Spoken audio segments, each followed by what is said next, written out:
بچہ صاحب آپ لوگوں نے الزام بار بار گورنمنٹ پر لگایا کہ دیکھیے جی یہ والا مسئلہ تو اس لیے ڈیولپ ہو رہا ہے کیونکہ گورنمنٹ ہمیں ڈیوائیڈ کرنا چاہتی ہے، ڈیوائیڈ اینڈ رول کی پالیسی ہے گورنمنٹ کی.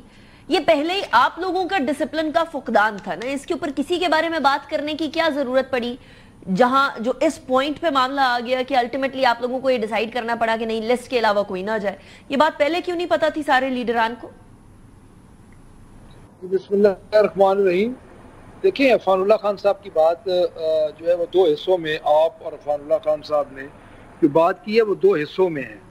ایک پہلی بات تو یہ ہے کہ جس طرح یہ کہہ رہے ہیں اصل میں ہوتا کیا ہے، ادھر ہمارے نام جاتے ہیں کورٹ میں، کورٹ سے ریکمینڈ ہو کے وہ نام آتے ہیں سپرنٹینڈنٹ جیل کے پاس. تو جو خان صاحب کے بارے میں یہ چیز ہے کہ ان کو گنتی بھی یہ پوری کر دیتے ہیں، اور جن لوگوں نے ملنا ہوتا ہے، کوئی پالیسی ڈسکس کرنی ہوتی ہے، کوئی آفیشیل جن کا سٹیٹس ہے، ان لوگوں کو یہ نہیں ملنے دیتے. اب دوسرا جو ہے کہ وہاں پہ اختیار کس کا ہے، تو ڈیفینیٹلی اس میں بے شک یہ سینیٹر صاحب ہیں ماشاءاللہ، ان کے والد صاحب ایک بڑا نام تھا جی ان کا، پرانے پارلیمنٹیرین تھے. لیکن یہ بات کو، میری اس بات کو اون ضرور کریں گے لیکن اندر سے اون کریں گے، اس کو باہر یہ بات نہیں کریں گے. وہاں پہ ان کا کنٹرول نہیں ہے. ہم جو بات اڈیالہ جیل کی کرتے ہیں وہ کرتے ہیں کہ اس اڈیالہ جیل میں جہاں پہ، اور کوٹ لکھپت جیل تو ایسے جیل ہیں جو کہ ان سے کنٹرول لے لیا گیا ہے، وہ اسٹیبلشمنٹ. تو انہیں سے تو آپ بات کرنا چاہ رہے ہیں بچر صاحب، یا تو پھر آپ ایک جگہ ان کو تنقید کا نشانہ بنائیں تو دوسری جگہ ان سے بات چیت کرنے کے لیے. جی آپ کمپلیٹ کریں، لیکن بات تو کرنا چاہ رہے ہیں نا آپ ان سے. ہاں، اب میں وہی عرض کرتا ہوں نا. اب وہاں پہ ہوتا کیا ہے، ان کی پولیس آ جاتی ہے. پچھلی دفعہ یہ ہوا کہ ہم 3 لوگ تھے، ہمارے سنی اتحاد کونسل کے چیئرمین صاحبزادہ حامد رضا اور سینیٹر وہ اپنے صاحبزادہ ناصر عباس جی. پہ ہمیں انہوں نے 2 کلومیٹر دور روک لیا ان کی پولیس نے، اور ہمیں وہ کہتے رہے جی کہ ہم مجبور ہیں، آپ کو بھی پتہ ہے ہمارے پاس میں کچھ نہیں.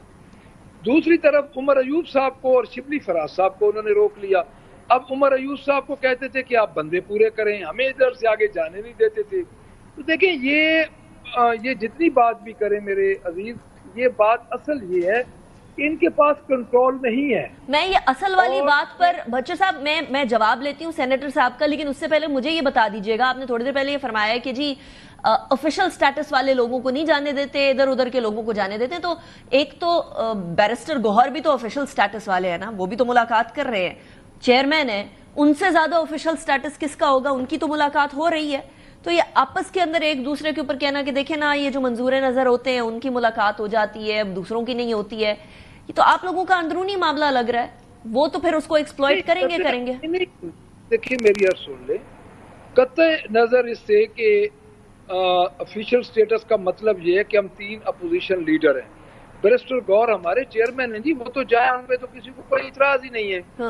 اب ہماری ملاقات انہوں نے تینوں لیڈر آف دی اپوزیشن کی روکی ہوئی ہے، اور can you believe B B کے گزشتہ 4 ماہ سے ہماری ملاقات نہیں ہوئی. اچھا، صاحبزادہ حامد رضا ہمارے کولیشن پارٹنر ہیں، ایم این اے ہیں، ہیومن رائٹس کمیٹی کے وہ چیئرمین ہیں، ان کی ملاقات روکی ہوئی ہے.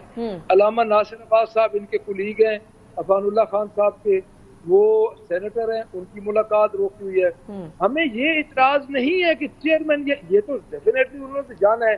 ہم تو یہ کہتے ہیں کہ جو خان صاحب باقی لسٹ دیتے ہیں اس لسٹ میں سے وہ ہماری ملاقات انہوں نے روکی ہوئی. چلیں ملاقاتوں پہ بچر صاحب میں آتی ہوں، واپس آتی ہوں، کیونکہ آپ جس سے ملاقات کرنا چاہ رہے ہیں میں نے سوال کیا، میں آ رہی ہوں، واپس آ رہی ہوں اس کے اوپر، کیونکہ میں نے آپ سے ایک اور سوال کیا ہے کہ آپ جن کے اوپر الزام لگا رہے ہیں کہ ان کے پاس کنٹرول ہے اڈیالہ کا، انہی سے آپ بات کرنا چاہ رہے ہیں. I'll bring this question back to you. Butcher صاحب the problem is, I'm sorry I'm cutting you short, لیکن the problem is یہ بات تو آپ لوگ بارہا کہتے ہیں نا، اور یہ لوگ بھی یہی بات کہتے تھے کہ 2018 کے اندر آپ لوگ ان کا مینڈیٹ لے کر بیٹھے ہوئے تھے اور چوری کر کے بیٹھے ہوئے تھے. So we've heard that, we have heard it many times. لیکن مسئلہ یہاں وہ نہیں ہے کہ آپ کا مینڈیٹ تھا یا نہیں ہے، مسئلہ اب اس سے آگے کا ہے کہ ملاقات ہونی ہے یا نہیں ہونی. اور آپ نے بڑے واضح طور پر کہہ دیا کہ بیل منڈے نہیں چڑھ سکتی جب تک اسٹیبلشمنٹ سے بات نہ ہو. تو اپنی بیل کو پھر منع ہی کر دیں، کیونکہ اسٹیبلشمنٹ تو بولتی ہے کہ بھئی سیاستدان آپس میں بات کریں، ہم نے بات نہیں کرنی ہے، ہمارے سے بات نہ کریں آپ۔ اس سے پہلے بھی جب آپ اسٹیبلشمنٹ سے بات کرنے کا خواہش کا اظہار کر رہے تھے تب بھی، اور اب دوبارہ یہ بات بڑی واضح طور پر آ گئی ہے، تو پھر بیل منڈے نہیں ہی چڑھے گی بھچر صاحب؟ دیکھیں اسٹیبلشمنٹ بات چیت سے انکاری نہیں ہے، ہماری اپنی شرائط ہیں، ان کی اپنی شرائط ہیں، ہم نے جب بھی بات کرنی اپنی شرائط پہ کرنی ہے، ہم ڈیل لے کے باہر نہیں آئیں گے۔ اگر ڈیل لے کے بانی پی ٹی آئی نے باہر آنا ہوتا تو وہ تو مئی کے مہینے میں ہی معاملہ حل ہو جاتا، تو ہم تو اپنی شرائط پہ آئیں گے جو کہ ہماری پہلے دن سے اس گورنمنٹ کے، دیکھیں جب یہ گورنمنٹ بنی، چلے اس بات کو بھی آپ چھوڑ دیں جو آپ کہتی ہیں، ہمارا پہلا مطالبہ کیا تھا؟ ہمارا پہلا مطالبہ یہ تھا کہ جوڈیشل کمیشن بنا دیا جائے 9 مئی پہ۔ اصل مسئلہ تو 9 مئی سے آ رہا ہے۔ اگر آج دن تک گورنمنٹ جوڈیشل کمیشن بنا لیتی، اور اس گورنمنٹ کے پاس یہ بڑا موقع تھا، نہیں ہونا نا وہ بچر صاحب، اس سے آگے چلا گیا معاملہ۔ آپ جتنی بھی بات آگے بڑھائیں گی تو ان کے پاس مواقع تھے جو کہ انہوں نے گنوائے ہیں۔ ان کو دیکھیں ہمیشہ انیشیٹو گورنمنٹ لیتی ہے، اپوزیشن کے پاس تو دینے کو ہوتے ہی کچھ نہیں، اور ہمارے پاس تو بالکل ہی کچھ نہیں ہے۔ ہمارے تو تقریباً 9 مئی کے 35,000 لوگوں پہ FIR ہوئی ہیں۔ تو میں تو یہ سمجھتا ہوں کہ ان کے پاس 2 انیشیٹو آئے تھے، ایک اگر یہ 9 مئی کا بنا دیتے جوڈیشل کمیشن، اور اس کے بعد اگر یہ 26 نومبر انہوں نے وہ کھو دیا بچر صاحب، وہ انہوں نے دونوں انیشیٹو لینے کے جو مواقع تھے وہ گوا دیے، اب وہ گوا چکے ہیں، اور اب وہ آگے کوئی موقع کریٹ کرنے کا سوچ بھی نہیں رہے۔ عفنان صاحب ایم آئی کریکٹ کہ کیا آپ لوگ سوچیں گے کہ کوئی انیشیٹو لیں بات چیت کرنے کا؟